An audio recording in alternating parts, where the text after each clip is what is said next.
네, 알아두면 유용한 경제 이야기, 오늘의 생활경제 시작합니다.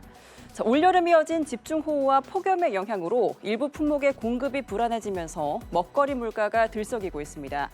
지난달 소비자 물가지수 조사에서 농축산물 가격은 작년 같은 달 대비 4.4% 상승한 것으로 나타났는데요.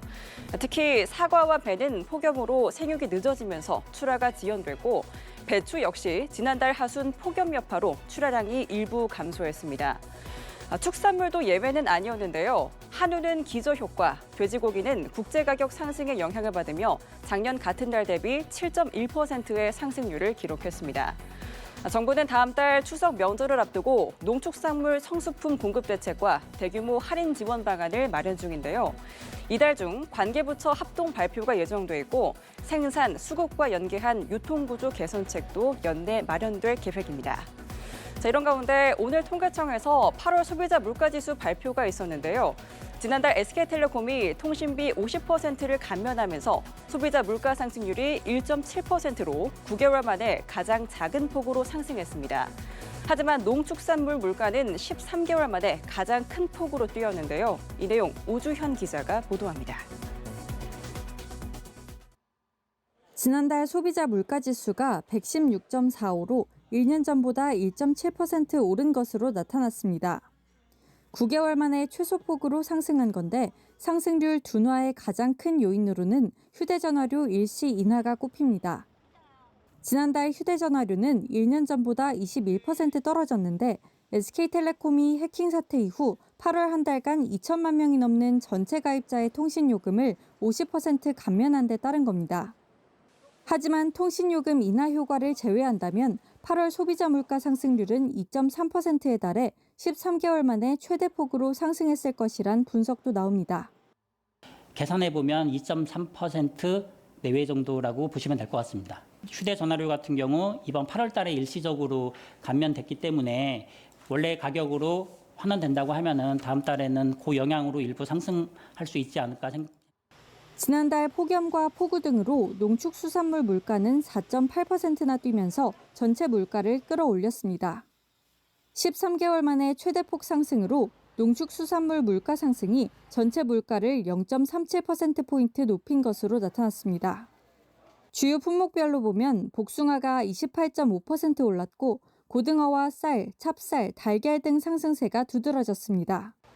소비 쿠폰 지급 등 영향으로 축산물 수요가 늘면서 돼지고기는 9.4%, 국산 쇠고기는 6.6% 올랐습니다. 김치와 커피 등이 10% 넘게 오르는 등 가공식품 물가도 1년 전보다 4.2% 올라 고공행진을 이어갔습니다. 정부는 이상기후나 지정학적 요인 등 불확실성이 지속되는 상황으로 총력을 다해 체감 물가 안정을 위해 노력하겠다고 밝혔습니다. 연합뉴스TV 오주현입니다. 네, 얼굴만 인식하면 결제가 되는 시대가 열렸습니다. 지갑도 카드도 필요 없는 만큼 편리함은 커졌지만 개인정보 보안과 인프라 구축은 여전히 넘어야 할 과제로 꼽힙니다. 보도에 김수빈 기자입니다. 결제를 기다리는 한 시민. 지갑도 카드도 아닌 얼굴이 준비물입니다. 오프라인 시장에서 얼굴로 결제할 수 있는 페이스페이가 빠르게 확산하고 있습니다. 사용법은 간단합니다. 미리 앱에 얼굴과 결제 수단을 등록해두면 매장에서 단말기를 1초 정도 바라보는 것만으로 결제가 이루어집니다.